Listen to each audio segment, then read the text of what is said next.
जी, परदेश में देश याद आता है, कच्चा ही सही लेकिन अपना घर याद आता है।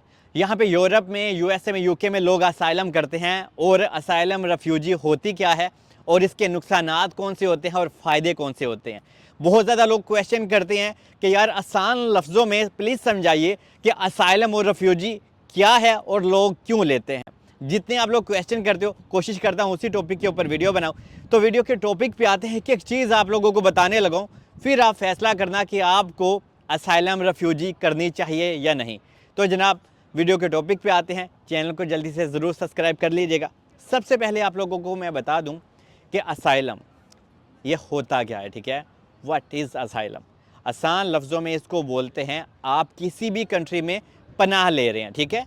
अगर आपका ताल्लुक़ इंडिया, पाकिस्तान, नेपाल, बांग्लादेश से है, क्योंकि हमारे एशियन लोग और इवन मेरे कज़न भी जर्मनी में असाइलम करके बैठे हुए हैं और दोस्त तो बेशुमार हैं वहाँ पे। आपको बता दूं कि सिर्फ हम एशियन लोग ही असाइलम नहीं करते, लेकिन अफ्रीकन लोग, मोज़म्बिक के लोग और भी दुनिया के लोग हैं जो हर कंट्री में जाके जहाँ जहाँ उनका दिल होता है तो वो असाइलम लेते हैं। तो ये तो हो गया क्लियर कि सिर्फ असाइलम की रेस में हम एशियन ही नहीं, पूरी दुनिया ही है। पहले आपको ये भी क्लियर कर दूं कि अगर इंसान ने असाइलम करना होता है यूरोप में या जर्मनी में या फ्रांस में, तो इसके लिए ज़रूरी नहीं है कि हाँ आपका वीज़ा लगा हो, क्योंकि असाइलम लेने का मतलब ये होता है कि आप पनाह ले रहे हैं। मिसाल के तौर पे आप जर्मनी, फ्रांस में आ गए हैं किसी भी तरह से।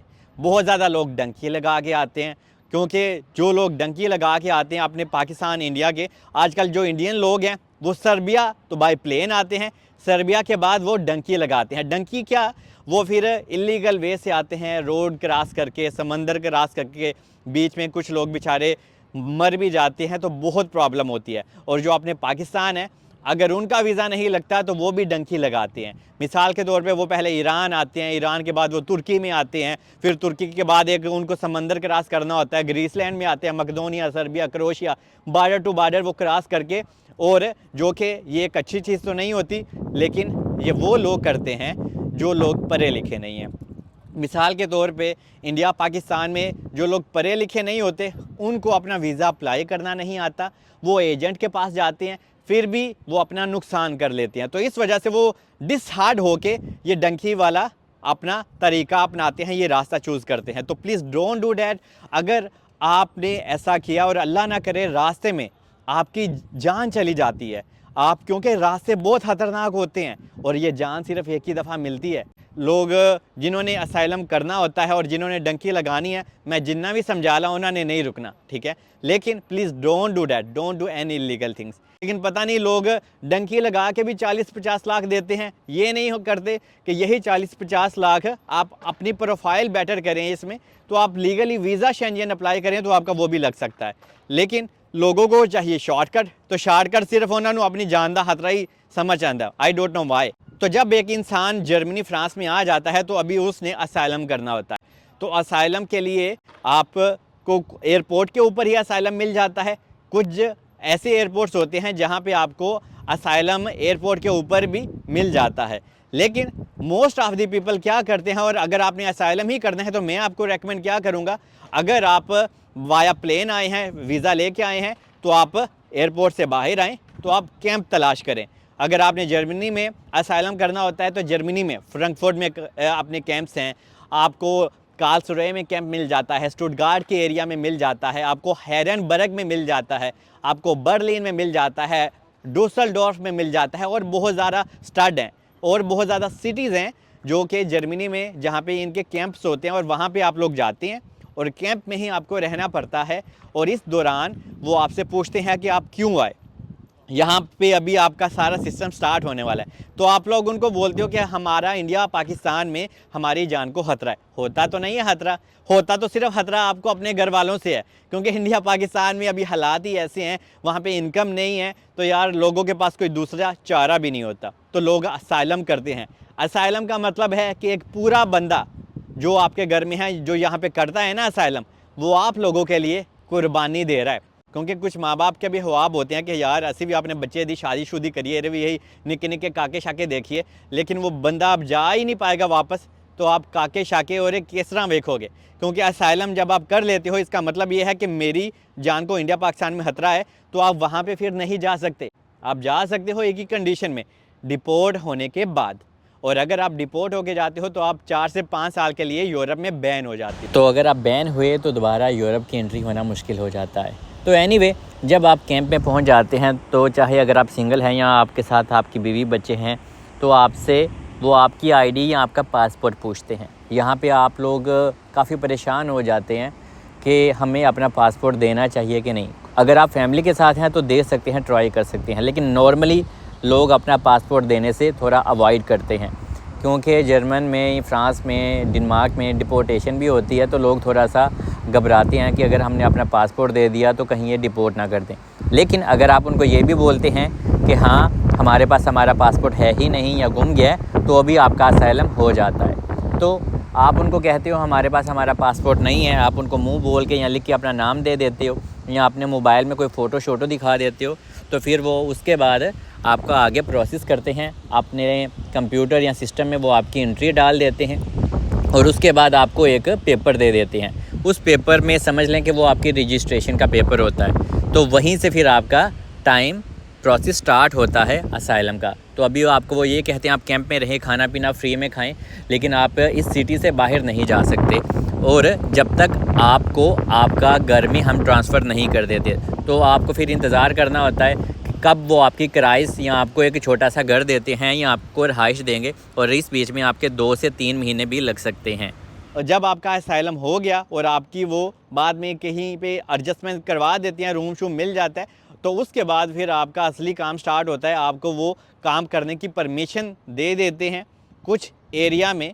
अगर मैं जर्मनी की बात करूं तो मेट्जिंगन एक ऐसी जगह है जहां पे आपको काम की परमिशन मिल जाती है, लेकिन अगर आप फ्रैंकफर्ट के एरिया में हैं तो वहाँ पे कुछ ऐसे भी जगह हैं जहाँ पे जर्मनी आपको काम की परमिशन नहीं देता। और काम की परमिशन को हम जर्मनी में बोलते हैं डोइच में Arbeitserlaubnis, okay. Wenn du Arbeitserlaubnis hast, du kannst finden einfach Arbeit, wo du willst। ये मैंने बोला कि जब आपको काम की परमिशन होती है तो आप कहीं पे भी जर्मन में काम तलाश कर सकते हैं आसानी से, क्योंकि जर्मन में काम की इंसानों को दिक्कत नहीं होती, सिर्फ जाना ही दिक्कत होती है। एक दफ़ा आप पहुंच गए, अगर आपने असाइलम कर लिया तो बाद में आपको आपका काम भी आसानी से मिल जाता है। अभी क्या होता है, आपने असाइलम कर लिया, आपको काम मिल गया और अभी आप पैसे बनाना स्टार्ट हो गए, और अभी आप हर महीने कापियाँ इंडिया पाकिस्तान भेजी जा रही हो, और इस बीच में आपके 4 से 5 साल लग जाते हैं। कुछ लोग नहीं, बहुत ही ज़्यादा लोग ऐसे होते हैं जो 10-10 सालों से जर्मनी, फ्रांस में हैं, लेकिन उनके पास पेपर्स नहीं हैं। उन्होंने पैसे तो कमा लिए हैं, उन्होंने पीछे कोठियाँ, बंगले भी बना दिए हैं, लेकिन वो यहाँ पे रह के अपने आप में ख़त्म हुए पड़े हैं। उन्होंने अपनी जवानी आप लोगों के लिए, अपने घर वालों के लिए खर्च कर दी है। वो एक शाम जो परदेश में गुजरती है, तुम्हें खबर ही नहीं कि दिल पे क्या गुजरती है। वो एक इंसान अपनी फैमिली के लिए यूरोप में हर वो काम करता है जो उसने कभी गुमान भी नहीं किया। वो आप लोगों के लिए 10-10, 12-12 घंटे काम करता है, ठीक है। वो आप लोगों के लिए यहाँ पे स्ट्रगल फेस करता है, यहाँ पे डिपोर्ट होने का डर, फिर भी वो काम करता है। अगर वो आपसे जर्मन वाले काम की परमिशन ले लेते हैं तो वो आप लोगों के लिए ब्लैक में काम करता है, और आप लोगों को लग रहा होता है और देखने वालों को लग रहा होता है कि इंसान बहुत मज़े में है, यूरोप की लाइफ बहुत मज़े में है। यूरोप की लाइफ तो मज़े में होती है, लेकिन असाइलम एक वो चीज़ है जो इंसान को अंदर से, दिमाग से और दिल से ख़त्म कर देती है। इतनी ज़्यादा स्ट्रेस होती है, क्योंकि स्ट्रेस किस बात का, आप अपने होम कंट्री में नहीं जा सकते। जब आपने असाइलम कर लिया तो इसका सबसे बड़ा नुकसान ये होता है कि आपको पेपर्स नहीं मिलते। तो पेपर्स अगर आपको लेने होते हैं, या तो फिर आपको बच्चा पैदा करना होता है, और किसी भी कंट्री में, यूरोप में, यूके में, यूएसए में, आप बगैर शादी के भी बच्चा पैदा कर सकते हो। ये सारे काम हमारे इंडिया पाकिस्तान में भी होते हैं, हर बुरा काम होता है, ठीक है। बस यह है कि वहाँ पे सामने नहीं आता, अंदर खाते हर एक बुरा काम हमें देसी लोग भी करते हैं। तो यहाँ पे बहुत सारा कुछ ओपन होता है। यहाँ पे जनाब लोग रिलेशनशिप में भी रहते हैं, और यहाँ पे अगर 2 बॉयज़ होते हैं और बहुत ज़्यादा अपने इंडियन पाकिस्तानी 2 बॉयज़ आपस में खुद को गे भी साबित कर देते हैं। और ये मैं आपको वो बात बता रहा हूँ कि बहुत ज़्यादा लोग ऐसा काम करते हैं। कुछ लोग अपना मज़हब भी चेंज कर लेते हैं अपने पेपर्स हासिल करने के लिए, चाहे उनको पेपर मिले या ना मिले। वो झूठी सच्ची कहानी बना के अपने आप को पेपर्स लेने की दौर में हमेशा आगे रखते हैं कि यार किसी तरह हमें पेपर मिल जाए। और पेपर की चक्कर में वो फिर कोई जर्मन की या कोई गोरी भी देखते हैं ताकि वो बच्चा पैदा आप लोग कर सको। लोग ऐसा करते भी हैं। तो अगर आपका बेबी पैदा हो जाता है तो आप पक्के हो जाते हैं, फिर आपको डिपोर्ट होने के जर्मन, फ्रांस, यूके में या कहीं पे भी आप हों तो परेशानी नहीं होती।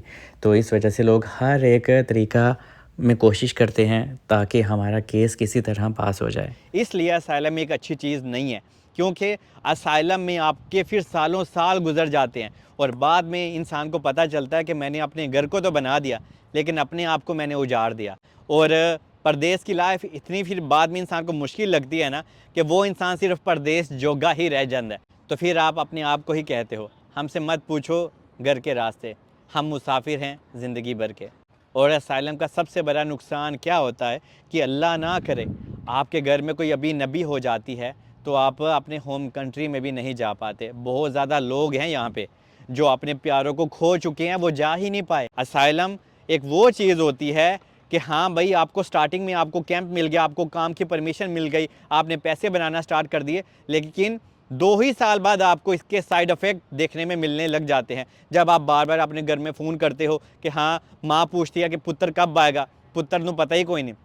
पुत्र कहता है माँ जी जल्दी हो जाएगा, 6 महीने 6 महीने करते करते 6 साल हो जाते हैं और बेचारी माँ गुज़र जाती है, बेचारा प्यो गुज़र जाता है यहाँ पे लोगों का। और मैं थोड़ा इमोशनल हो गया हूँ यार इस बात को कहने में, क्योंकि असाइलम में हम अपने प्यारों को भी खो देते हैं। और मैं आपको कैसे ही मना करूं कि asylum is a bad thing. लेकिन जर्मनी में अगर आप असाइलम करते हैं तो एक प्रोग्राम होता है आउसबिल्डिंग का। अगर आप वो आउसबिल्डिंग कर लेते हो तो उसमें आपके थोड़े चांसेस प्लस पॉइंट हो जाते हैं कि जर्मन आपको डिपोर्ट भी ना करे और जर्मनी आपको पेपर भी दे सकता है। उस वीडियो का लिंक भी मैं डिस्क्रिप्शन में दे दूंगा कि आउसबिल्डिंग क्या होती है और ये आपने कैसे तलाश अपने लिए करनी होती है। और मैं एक वीडियो ऐसे भी बना रहा हूँ जिसमें मैं आपको बताऊंगा कि मैंने जर्मन ज़ुबान कैसे सीखी और कैसे सर्टिफिकेट वगैरह हासिल किए। इंसान ने फ्रांस में असाइलम किया हुआ था तो उसकी वाइफ भी थी पाकिस्तान में, तो वो इंसान तो अभी यहाँ पे था तो उसकी वाइफ ने वहाँ पे अपने लिए एक बॉयफ्रेंड भी ढूंढ लिया था। तो असाइलम के जितने भी मैं आपको साइड इफ़ेक्ट बताऊँ वो कम है और ये वो हकीकत हैं जो अक्सर यहाँ पे होती हैं। तो मैं आपको असाइलम के लिए मना तो कर रहा हूँ, तो आपको क्या करना चाहिए? आपको जाना चाहिए स्पेन में। आपको नॉर्मल अपनी इमिग्रेशन अप्लाई करनी चाहिए जिसको पद्रोनामेंतो भी बोलते हैं। इसके ऊपर भी मेरी वीडियो है, उस वीडियो का लिंक भी मैं डिस्क्रिप्शन में दे दूंगा। वो लाइफ तो थोड़ी सी हार्ड होती है लेकिन उसका असाइलम से कोई लेना देना नहीं होता और उसमें आपको डॉक्यूमेंट्स भी मिल जाते हैं और आपको एक होप भी लग जाती है कि हाँ यार हमने असाइलम नहीं किया तो हमने एक अच्छा फ़ैसला किया है, हम स्पेन में आ गए हैं और यहाँ पे आपको 3 से 4 साल में डॉक्यूमेंट्स भी मिल जाते हैं। तो जनाब आपकी सारी मसले मसाइल ही ख़त्म हो जाते। होप कि मैंने आपको एक एक चीज़ गाइड कर दी होगी। अगर मैं कुछ मिस कर गया हूँ या स्किप कर गया हूँ तो आप कमेंट्स में लिख सकते हैं। कोशिश करूँगा कि उसी टॉपिक के ऊपर वीडियो बनाऊँ। बाकी दुआओं में याद रखें। अल्लाह हाफिज़।